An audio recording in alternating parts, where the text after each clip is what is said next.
আসসালামু আলাইকুম। কেমন আছেন সবাই? আশা করি অনেক অনেক ভালো আছেন। আলহামদুলিল্লাহ আমিও অনেক ভালো আছি।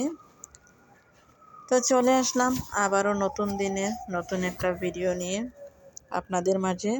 তো আশা করি আমার ভিডিওটা আপনাদের ভালো লাগবে। তো ভিডিওটা কন্টিনিউ করি। সকালবেলা ঘুম থেকে উঠে ভোরবেলা হাঁটতে গেছিলাম, যেহেতু সকাল বিকাল দুই বেলা আমার হাঁটতে হয়। তো আজকে মূলত বের হওয়ার পর দেখি যে অনেক বেশি কুয়াশা, এত বেশি ভালো লাগতেছিল। তো ভাবলাম যে একটু ভিডিও করি। সকালবেলা যেহেতু হাঁটতেছি তখন মোবাইলটা অন করে ভিডিও করলাম। দূর পর্যন্ত হাঁটতেছি অত দূর পর্যন্ত শুধু ঘন কুয়াশা। তো ঘন কুয়াশা আমার কাছে অনেক বেশি ভালো লাগে। এরকম থাকলে ওয়েদার আমার কাছে ভালো লাগে। আর বেশি দিন থাকলে ভালো লাগে না, সব দিক দিয়ে একটু সমস্যা হয়। কিন্তু কিছুদিন থাকলে আমার কাছে ভালো লাগে, অনেকের কাছে ভালো লাগে না।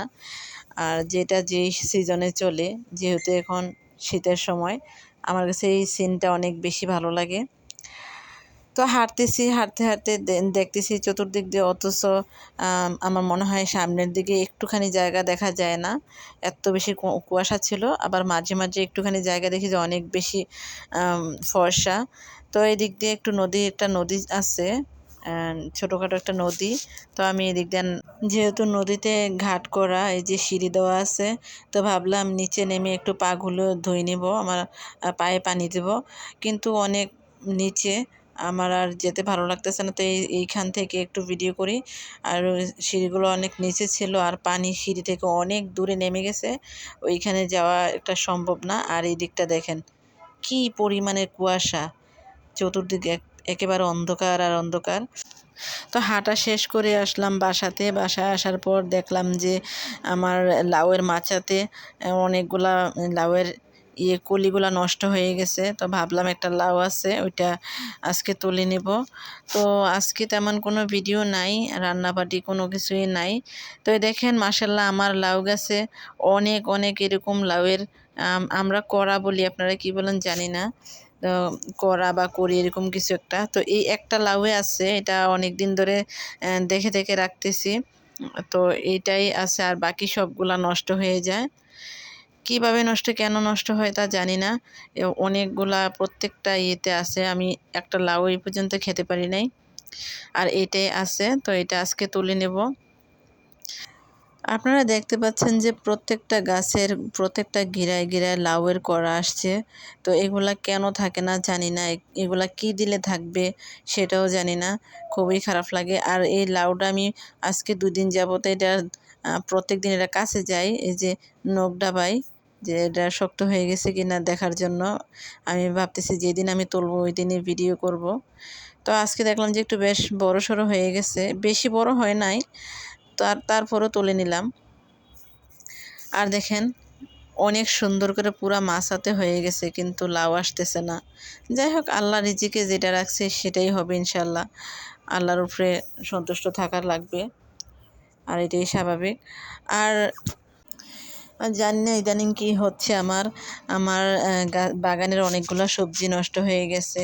আর এদিক দিয়ে এরকম সমস্যা হচ্ছে। আর ফুল গাছগুলা কেমন যে নষ্ট হয়ে যাচ্ছে, ফুলগুলা পুরা গাছই নষ্ট হয়ে যাচ্ছে। তারপরও বুঝতেছি না কেন এরকম, প্রত্যেকটা গাছে এরকম। আর এগুলা নতুন গতকালকে নিয়ে আসছিল। তো এগুলা টবে বসানো হয়েছে, যেহেতু টব নয়, হাতে বোতল কেটে কেটে বসানো হয়েছে।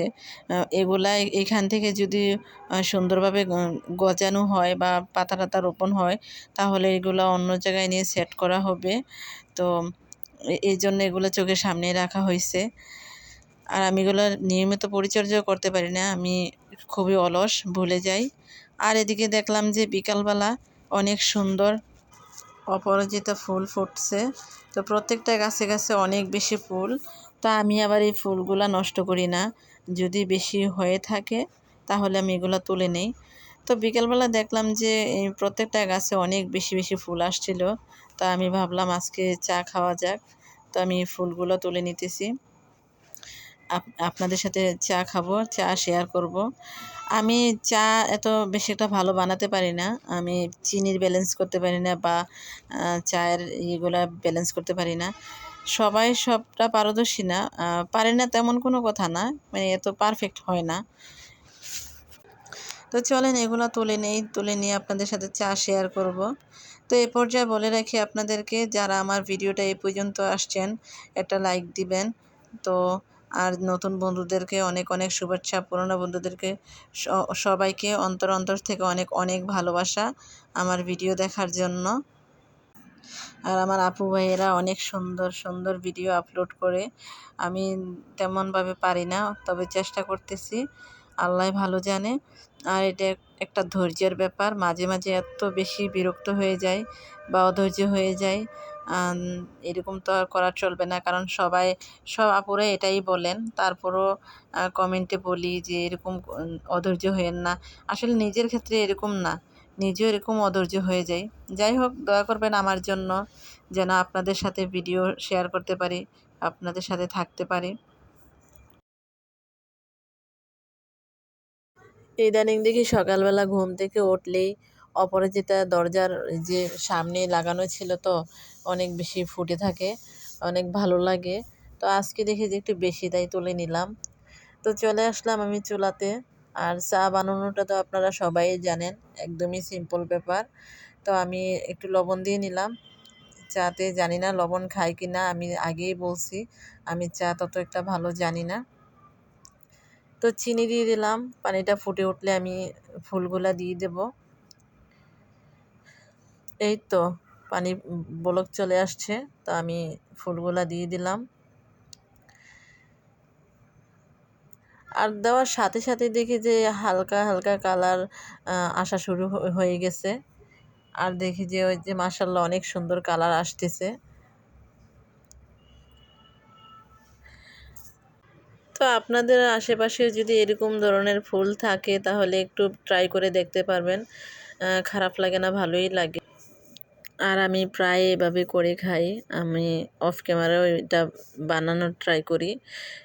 পুদিনা পাতার চা, না হয় তুলসী পাতার চা, একটা না একটা আমি তৈরি করি। আর এগুলো যেহেতু আমার আশেপাশে থাকে, তা আমি এটাতে কয়েকটা তুলসী পাতা দিয়ে দেব, যেহেতু এটার একটা ব্যাড স্মেল আছে।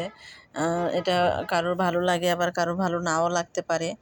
এই অপরাজিতার একটা স্মেল আছে, তো সেই জন্য আমি একটা তুলসী পাতা দিয়ে দিলাম কয়েকটা। তুলসী পাতা দেওয়াতে অনেক বেশি আরও এটা স্বাদটা দ্বিগুণ হয়ে গেছে, ভালো লাগে। আর আমি আপনাদের কাছে ফুল কালারটা তুলে ধরতে পারি নাই, দেখেন অনেক সুন্দর একটা কালার আসছে। আর চাটাও খেতে খুবই ভালো হয়েছে, যে দেখেন অনেক সুন্দর একটা কালার আসছে, আমার কাছে অনেক বেশি ভালো লাগছে। তো আজকে এই পর্যন্ত, সবাই ভালো থাকবেন, সুস্থ থাকবেন, আল্লাহ হাফেজ, আসসালামু আলাইকুম।